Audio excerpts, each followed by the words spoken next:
ಲಿಂಡೋ Nobel ಸಭೆಗೆ ಬಳ್ಳಾರಿಯ ಶ್ರೀಕೃಷ್ಣದೇವರಾಯ ವಿಶ್ವವಿದ್ಯಾಲಯದ ರಸಾಯನಶಾಸ್ತ್ರ ವಿಭಾಗದ 2 ವಿದ್ಯಾರ್ಥಿನಿಯರು ಆಯ್ಕೆ.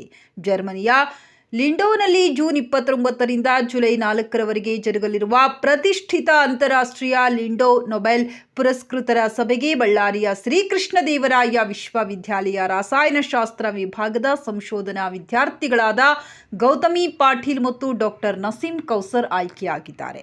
ಕೇಂದ್ರ ಸರ್ಕಾರದ ವಿಜ್ಞಾನ ಮತ್ತು ತಂತ್ರಜ್ಞಾನ ಸಚಿವಾಲಯದ ಡಿಎಸ್ಟಿ ದೇಶವ್ಯಾಪಿ ಆಯ್ಕೆ ಮಾಡಿರುವ ಒಟ್ಟು 29 ಯುವ ವಿಜ್ಞಾನಿಗಳ ಪೈಕಿ ಬಳ್ಳಾರಿ ನಗರದ ಗೌತಮಿ ಪಾಟೀಲ್ ಮತ್ತು ಕೊಪ್ಪಳ ಜಿಲ್ಲೆಯ ಗಂಗಾವತಿಯವರಾದ ಡಾಕ್ಟರ್ ನಸೀಂ ಕೌಸರ್ ಇಬ್ಬರು ವಿದ್ಯಾರ್ಥಿಗಳು ಸ್ಥಾನ ಪಡೆದಿರುವುದು ಹೆಮ್ಮೆಯ ವಿಷಯ.